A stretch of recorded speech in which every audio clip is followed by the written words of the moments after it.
The message arrived late enough that the house was already quiet, but not quiet in a peaceful way. More like everything had simply stopped speaking to itself. The narrator saw the notification before opening it, the way people recognize the shape of a problem before reading its details. Family group chat: mother, stay home, don't come, we're tired of your side of the family. A reaction chain followed almost immediately. 2 likes, one from the father, one from the sister, not replies, just agreement in the language the platform allowed for laziness. For a few seconds, there was no response from the narrator, not because there was nothing to say, but because the body tends to delay acceptance when something crosses an internal boundary that was never formally written down. When the reply finally came, it wasn't long. So that's what we are to you. It should have created silence. Instead, the chat behaved as if the sentence had landed somewhere outside the room. The family continued talking over it. A vacation plan appeared. Someone joked about flight prices. A sticker was sent and laughed at by another reaction. The narrator watched it all without interrupting again. 10 minutes passed in a way that felt structurally wrong, like time refusing to align with emotional expectation. 11 p.m. sister, are you seriously making this a thing right now? 11:11 p.m. mother, stop overthinking. It's just one day. 11:15 p.m. father, enough drama. We're trying to relax. The rhythm was not conversation anymore. It was containment. Each message tried to reduce the earlier sentence into something smaller than it was. Then the pattern broke. 11:16 p.m. sister, I didn't mean it like that, but you always twist things. 11:17 p.m. mother, we've been dealing with your attitude for years. 11:18 p.m. father, this is why distance helps. The narrator didn't respond to any of it, not because they had nothing left, but because something had already started moving outside the chat that none of them had accounted for yet.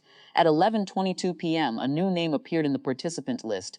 Dr. A. Rahman, family mediation consultant. It was not a family member, not someone emotionally invested. The kind of addition that only happens when a situation has crossed from informal argument into scheduled supervision. The group paused, as if realizing too late that they were no longer alone in their private language. Dr. Rahman, I've been added as part of your scheduled family mediation following prior intake. I am reviewing the recent messages. The tone changed immediately after that line, not because it was harsh, but because it was structured, measured, observational in a way that did not invite defense, only acknowledgement. No one replied for a full minute. Then the mother typed, stopped, deleted, and typed again. Mother, this is unnecessary. This is a private family matter. Dr. Rahman, it was private until it was documented in a shared group setting with mutual participation. Another pause. The narrator remained unreadable even to themselves at that point.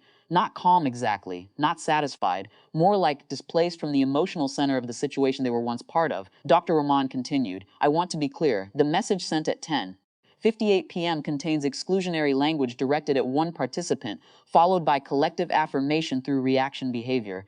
This establishes a pattern of social dismissal within a shared family system. The father's typing indicator appeared and disappeared twice before stabilizing. Father, we didn't mean it like that. Dr. Rahman, intent and impact are being recorded separately for this session. That sentence shifted something subtle. The conversation stopped trying to be a conversation and became documentation under observation. The sister finally broke the pattern. Sister, we were just joking. It's not that deep, Dr. Rahman. The recipient did not interpret it as a joke and immediately experienced social exclusion. That response is valid and relevant. No escalation, no anger. Just correction without emotion. The narrator read that line twice. Not validation exactly, not defense. Something closer to acknowledgement without ownership. For the first time since the message appeared, there was no pressure to respond quickly. The group chat, which had been loud with overlapping reactions minutes earlier, slowed into uncertainty. Mother, so what happens now? A question that sounded less like control and more like someone realizing control had already shifted. Dr. Rahman. We proceed with a structured discussion in tomorrow's session. For tonight, I recommend no further messaging on emotionally charged topics. Then a final line appeared, Dr. Rahman, and I advised the original recipient not to engage further in reactive exchange until then. No one reacted after that, not even with likes. The chat remained open, but it stopped behaving like a space where family existed normally. It had become something recorded, paused mid-process. The narrator closed the app. Nothing was resolved. Nothing was repaired in real time. There was no apology that landed fully, no dramatic reversal, no sudden unity, only a quiet reclassification of what had happened. Later, the narrator would not remember the exact order of every message, but they would remember the feeling of being spoken about like a problem, then being spoken about like a participant, and finally being treated like someone whose experience had to be accounted for outside of family opinion. The night did not end with closure, it ended with structure, and that was different enough.